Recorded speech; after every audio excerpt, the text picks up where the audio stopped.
The most important development which took place within this time period that we are discussing now is the gradual evolution of urbanity.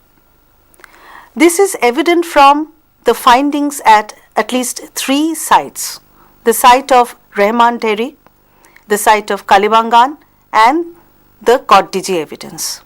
Now at Raymond Terry, we find that around 3300 BCE, there was the development of some kind of a walled settlement.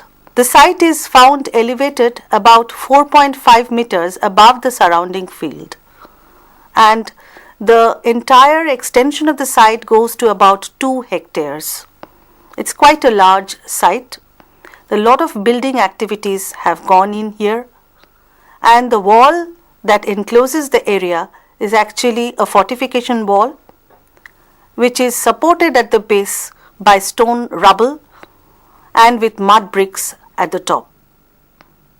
Interestingly enough, we also find probably the first laid out city plan in the Indian subcontinent at Raymond Terry.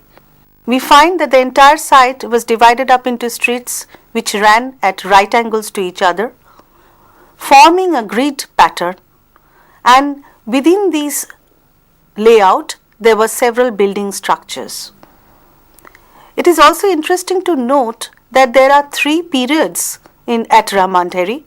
The first period ranges from 3300 BCE to 2880 BC.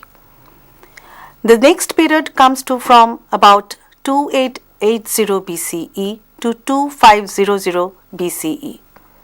Now, the planned city seems to have occurred in the first period only, and it was subsequently followed by the people who resided there in the period 2.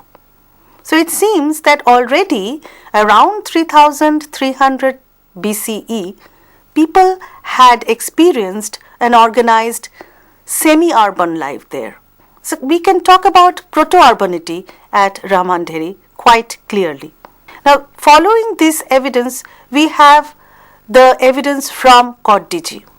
Kotdiji actually lay in the Sindh region near the Khairpur town, and here we find that an area of 550 meters by 350 meters was cut off by a fortification wall.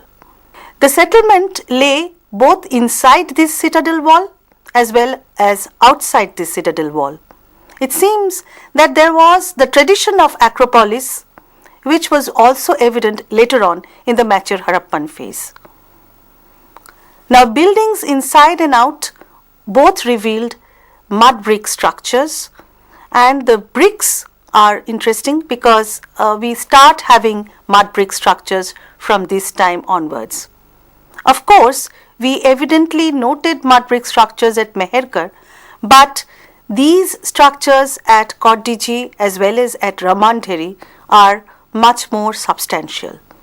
There are also interesting evidence about craft activity and organized craft activity in organized space. For example, at Raymond Terry, we have remains which identify some space to have been used as pottery manufacturing area.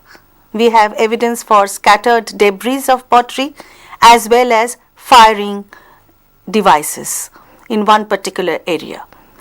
At Kotdiji, once more, we have ample evidence for craft activity, starting with pottery, which was a very distinctive type of pottery, giving its name to a particular phase of culture, as we have already discussed before. This pottery is a kind of either a cream slip or a pink slip on which a painting in red sepia and red and black or black and white would be seen. Now, this bichrome pottery is very beautiful. It's a very fine pottery. It has painted motifs on it.